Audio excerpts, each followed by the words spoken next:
Orthographic projection આપેલું છે, front view અને ટોપ વ્યૂ આપેલું છે અને એના ઉપરથી એનો આઇસોમેટ્રિક વ્યૂ ડ્રો કરવાનો છે. તો એ ડ્રો કરવા માટે હવે આ પ્રોબ્લેમનો આપણે આઈડેન્ટિફાય કરીએ કેવી રીતે શરૂઆત કરવી. તો સૌથી પહેલાં નીચેના બેઝથી શરૂઆત કરીએ. જો આ એક બેઝ છે જેની જાડાઈ 12 મિલીમીટર છે અને ટોપ વ્યૂની અંદર એક લંબચોરસ દેખાય છે જેની હાઇટ 38 છે અને વિડ્થ 75 છે, રાઈટ. એટલે કે 75 મિલીમીટર વિડ્થ, આવી રીતે આમ 75 મિલીમીટર વિડ્થ. પછી ડેપ્થ આપેલી છે 12 મિલીમીટર, એટલે 12 મિલીમીટર 75/12 વાળો એક આવી રીતે સમઘન બનાવો, આવી રીતે આમ, રાઈટ. આની ઊંચાઈ કેટલી છે 12, પહોળાઈ કેટલી છે 75 અને આ 38 થશે, આ ડિસ્ટન્સ થશે 38. એટલે નીચેનો બેઝ થઈ ગયો. હવે આ બેઝ જે છે એની ઉપર વચ્ચે અહીંયા એક સ્ક્વેર છે, જો 22 મિલીમીટર વાળું અને 15 મિલીમીટર હાઇટ. અને એ જે સ્ક્વેર છે, આ સ્ક્વેર એનો આઇસોમેટ્રિક વ્યૂ ડ્રો કરો તો આવી રીતે કંઈક હશે, રાઈટ. આવી રીતે હશે. તો એને આપણે અહીંયા મૂકવાનો છે. એ ક્યાં મૂકવાનો છે? જો અહીંયા 8 મિલીમીટર, 8 મિલીમીટર, 8 મિલીમીટર. એટલે અહીંથી 8 મિલીમીટર જેટલા અંતરે, અહીંથી 8 મિલીમીટર, આ ડિસ્ટન્સ 8 મિલીમીટર અને આવી રીતે આમ.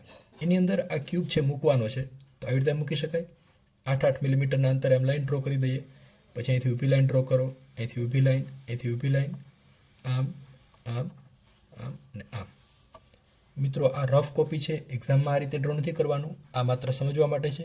એક્ઝામમાં કેવી રીતે ડ્રો કરવાનું એ તમને સમજાવીશ. તો આ ડ્રો થઈ ગયું, આ ઉપરનો ક્યુબ ડ્રો થઈ ગયો. હવે આ હોલ પાડવાનો છે 11 મિલીમીટર આગળ, 22 મિલીમીટર પહોળાઈ. તો અહીંથી 11 મિલીમીટર જેટલા અંતરે આમ લાઈન ડ્રો કરીએ. અહીંથી 8 મિલીમીટર, એટલે આ લાઈન ડ્રો કરી ત્યાંથી 8 મિલીમીટર, 22 મિલીમીટર, અહીંથી 22. તો આ જે છે એક હોલ થઈ ગયો અને અહીંથી આમ નીચે હોલ પડતો હોય એટલે અહીંથી આમ લાઈન ડ્રો કરવાની. તો આ હોલ ડ્રો થઈ ગયો, રાઈટ. પછી આ ખાંચો પાડેલો છે, જો આ ડિસ્ટન્સ 11 છે અને આ ડિસ્ટન્સ 11 છે. એટલે અહીંથી 11 મિલીમીટર આગળ અહીંયા પોઈન્ટ લો અને અહીંથી 11 મિલીમીટર આગળ અહીંયા પોઈન્ટ લો. આ બે પોઈન્ટને જોઈન કરી દો, અહીંથી ઊભી લાઈન. તો આ પોર્શન છે રિમૂવડ પોર્શન છે. એવી રીતે અહીંયા 11 મિલીમીટર, અહીંથી 11 મિલીમીટર આ બાજુ, 11 આ બાજુ, એ બે પોઈન્ટને જોઈન કરો એટલે આવી રીતે ત્રાંસી લાઈન આવશે. હવે આ પોર્શન છે એને ઇરેઝ કરી દેવાનું, રાઈટ. હવે શું બાકી રહે છે આની અંદર? આ ડોટેડ લાઈન, આ લાઈન. તો એ ડોટેડ લાઈન જે છે અહીંયા આવી ગઈ અને ઓલમોસ્ટ બધા જ ડાયમેન્શન આની અંદર આવી ગયા. હવે એક્ઝામમાં કેવી રીતે ડ્રો કરવું? તો એક્ઝામમાં આવી રીતે આવશે. આઇસોમેટ્રિક વ્યૂ આને કહેવાય કે પહેલાં લાઈન ડ્રો કરીએ 30 ડિગ્રીના એંગલે. એટલે તમારે શરૂઆતમાં પહેલાં આવી રીતે રફલી ડ્રો કરી દેવાનું અને ત્યારબાદ એના વિશે વિચારવાનું કે હવે કેવી રીતે ડ્રો કરવું છે. આ રફલી ડ્રો કરેલું હશે તો આપણને એક્ઝેક્ટ ડ્રો કરતા આવડશે. અહીંથી સ્ટાર્ટ કરીએ.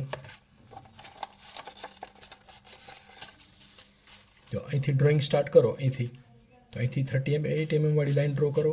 આ બાજુ 30 ડિગ્રીના ખૂણે આ એક ડ્રો કરી દો. પછી આ બાજુ બીજું રેક્ટેંગલ ડ્રો કરી દો. પછી આ ઉપરનો જે ક્યુબ છે અહીંથી 8 મિલીમીટર જેટલા ડિસ્ટન્સ આગળ ડ્રો કરી દો. તો એ રીતે આખો પ્રોબ્લેમ છે એ આપણે ડ્રો કરીશું. This is the final answer of this problem. અને ફ્રન્ટ વ્યૂ આ છે એટલે અહીંયા એરો ડ્રો કરવાનો. It indicates this is front view of this object.